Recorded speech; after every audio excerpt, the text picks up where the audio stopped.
മക്കളെ, Jerusalem prayer line 3 മിനിറ്റിലേക്ക് നമ്മൾ പ്രവേശിക്കുകയാണ്. പ്രാർത്ഥനയോടെ നമുക്ക് പ്രവേശിക്കാം.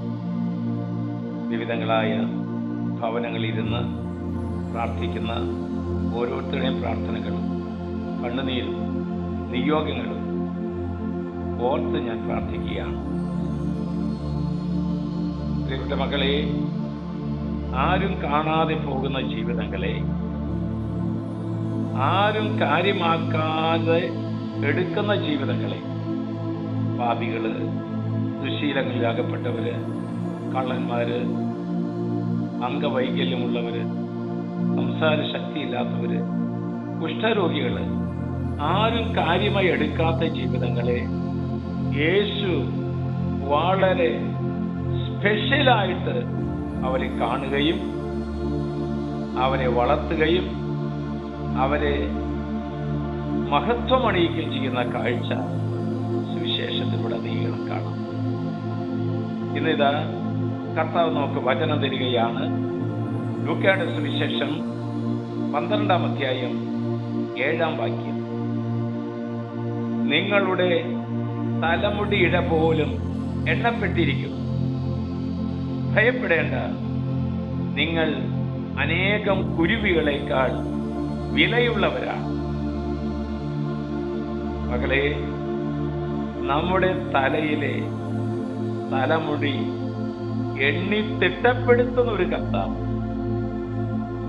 ആരും ശ്രദ്ധിക്കാതെ പാറിപ്പറക്കുന്ന കൊച്ചു കുരുവികളെ വളരെ ശ്രദ്ധയോടെ പരിപാലിക്കുന്ന കർത്താവ്, ആ യേശുവിന്റെ സ്നേഹം ഓർത്തു നോക്കിയേ. അതുകൊണ്ടാ പറയുന്നത്, കുരുവികളെക്കാൾ വിലയുള്ളവരാണ് നമ്മൾ. നമ്മുടെ എത്ര നിസ്സാരമായ കാര്യത്തിലും ദൈവത്തിന് കരുതലുണ്ട്. അത് നമ്മുടെ ഒരു അനുഭവമല്ലേ? നമ്മുടെ ഓരോരുത്തരുടെ കാര്യത്തിലും കർത്താവിന് ശ്രദ്ധയുണ്ട്.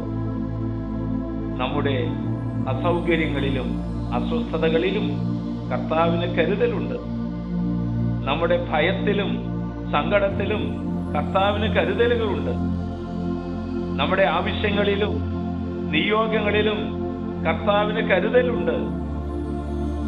നമ്മുടെ ജോലികളിലും വിദേശ യാത്രയിലും കർത്താവിന് കരുതലുണ്ട്. നമ്മുടെ രോഗങ്ങളിലും ചികിത്സയിലും കർത്താവിന് കരുതലുണ്ട്. നമ്മുടെ ഏറ്റവും നിസ്സാരമായ കാര്യത്തിലും കർത്താവ് ഇടപെടുന്നുണ്ട്.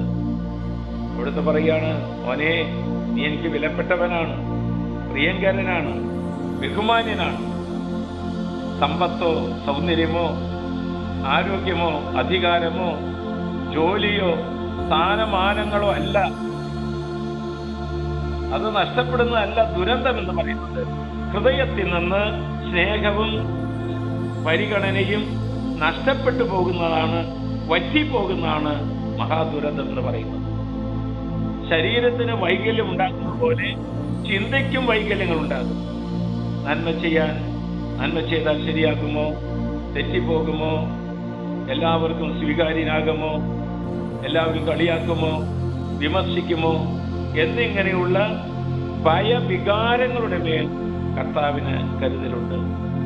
മക്കളെ, എന്നെ സ്നേഹിക്കാൻ ആരെങ്കിലും ഉണ്ടോ എന്ന് അന്വേഷണം നിർത്തി എനിക്ക് സ്നേഹിക്കാൻ നിങ്ങൾ എന്ന മനോഭാവത്തിലേക്ക് നമുക്ക് വളരാം. സ്നേഹിക്കുന്ന ഹൃദയമാണ് ഈ ലോകത്തിലെ ഏറ്റവും സൗന്ദര്യമുള്ള സ്ഥലം.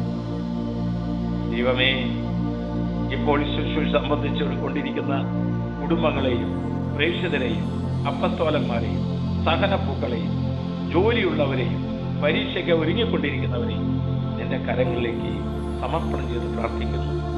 ആശ്വാസപ്രദമായ രാത്രി, പ്രതീക്ഷാ നിർഭരമായ പ്രഭാതം, സൽപ്രവർത്തികൾ നിറഞ്ഞ ദിവസം നൽകി ഞങ്ങളെല്ലാവരെയും അനുഗ്രഹിക്കണമേ. നമ്മുടെ കർത്താവിശ്വമിശിഹായുടെ കൃപയും പിതാവായ ദൈവത്തിന്റെ സ്നേഹവും പരിശുദ്ധാത്മന്റെ സഹവാസവും പരിമളവും നാം എല്ലാവരും നമ്മുടെ പ്രാർത്ഥന ശുശ്രൂഷകളോടും ഇത് മറ്റുള്ളവർക്ക് ഷെയർ ചെയ്യുന്നവരോടും കൂടി ഉണ്ടായിരിക്കട്ടെ, ഇപ്പോഴും എപ്പോഴും എന്നേക്കും.